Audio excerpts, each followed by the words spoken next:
My name is Hallie Scanlon, and in this video I will provide a description of how my sample set, which includes 3 separate activities, can be implemented and go on to cultivate an SEL environment within the classroom and school.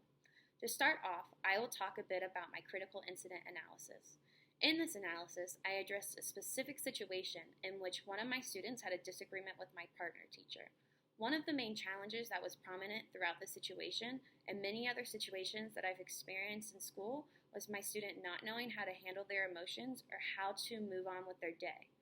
As a way to confront that unknown, I created a sample set that truly focuses on the exposure and understanding of the 5 CASEL competencies, which includes self-awareness, self-management, social awareness, relationship skills, and responsible decision-making.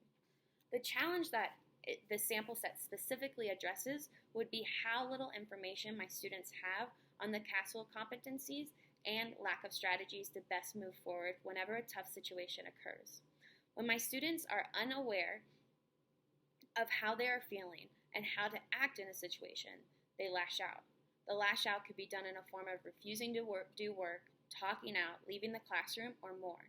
Typically, when my students react in this manner, they are removed from the classroom and sent to the counselor's office or someone in admin. In my opinion, this teaches students that they can continue to act like this and then leave the classroom, which is usually what they want.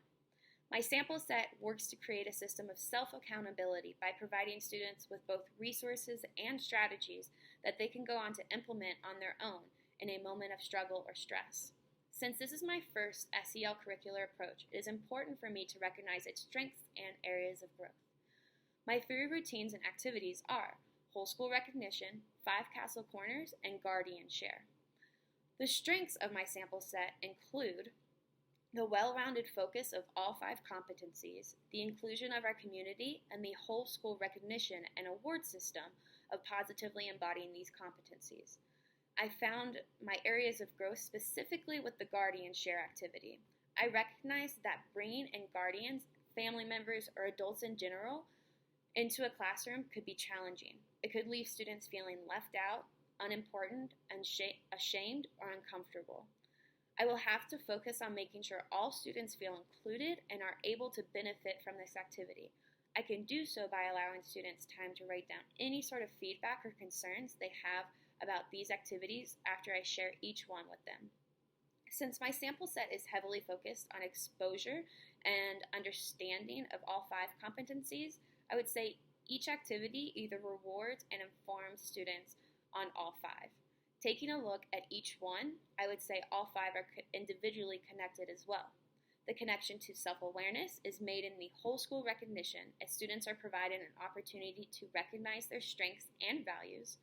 The connection to self-management is made in the whole school recognition activity, as it gives students something to work for. They can either set goals and motivate themselves to make this achievement. The connection to social awareness is made in the guardian share, as they take on the perspectives of adults. The connection to relationship skills is made during the 5 CASEL corners, as the students work together and communicate.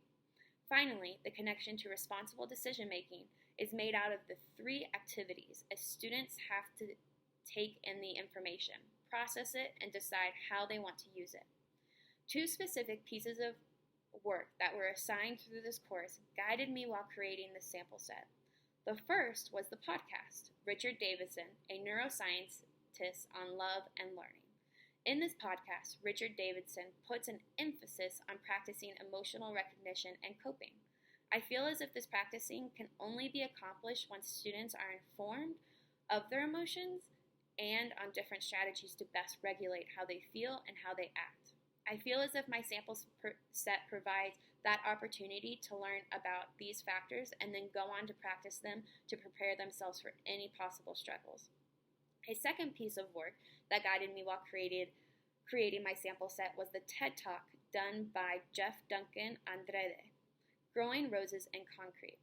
During this TED Talk, Jeff brings up the Maslow's hierarchy of needs. This hierarchy explains what a student needs in order to stay motivated and want to learn.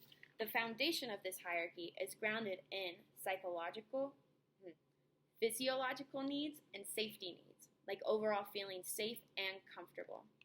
When a student is struggling and doesn't know how to be self-aware or self-manage their emotions, how can we ever expect them to learn if they don't feel comfortable in who they are? I found it essential to focus my sample set on informing students about each competency so they can feel safer in their own skin in their own school. I took both of these pieces of work that addressed the need for practice and emotional regulation and the importance of safety and comfort and used them to build my sample set. Overall, I believe that the sample set, with its heavy focus on exposing our students to the information of Castle 5 competencies, will go on to cultivate an SEL-friendly environment. Students will be able to learn about each section and gain confidence in that knowledge. With that confidence, students can hold themselves accountable, implement the teaching of new resources, and continue to grow socially and emotionally.